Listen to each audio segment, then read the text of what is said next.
Djimon, tell me how you got involved with the film. Were you a fan of the first one? Yes, accidentally.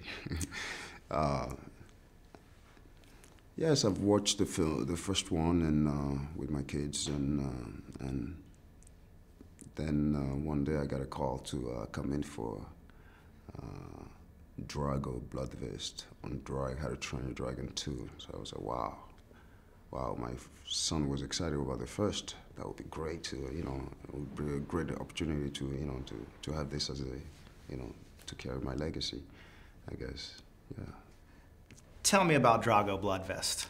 Drago Blood Vest, just the name in itself says so much. And can make you travel, can make you fantasize so much about this character. He's a bloodthirsty character who obviously carries a certain amount of pain, a great amount of pain from his past, and but a very powerful character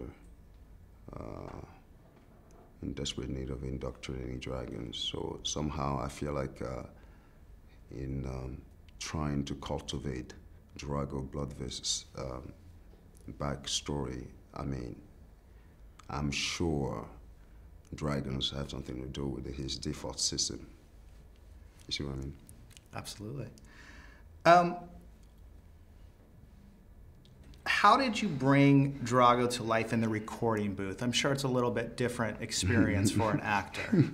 It's a quite different experience. It's just you and the mic and your director.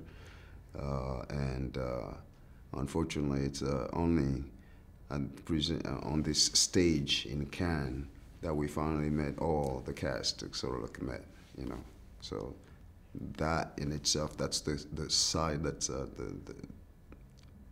that feels a little clinical, and But again, once you're in the room by yourself with the mic and reading and digging deep for your character, and so it's a lot of work. I thought it would be so, yeah, I thought it was a walk in the park. Going in there and just lay your voice down, but it's not.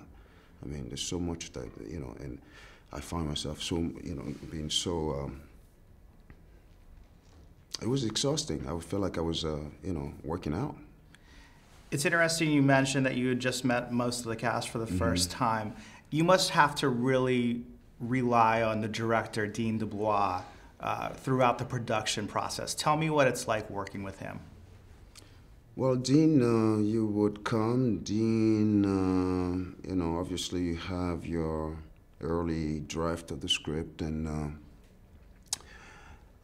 Dean pretty much paints the picture for you, what's gonna be happening. I'm interested to see what goes on in his brain, to be frank.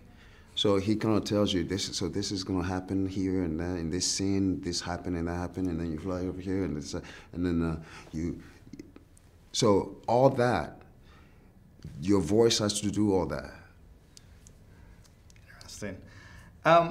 So Drago is clearly the villain of this film, but are there any admirable or at least relatable qualities that you discovered about Drago?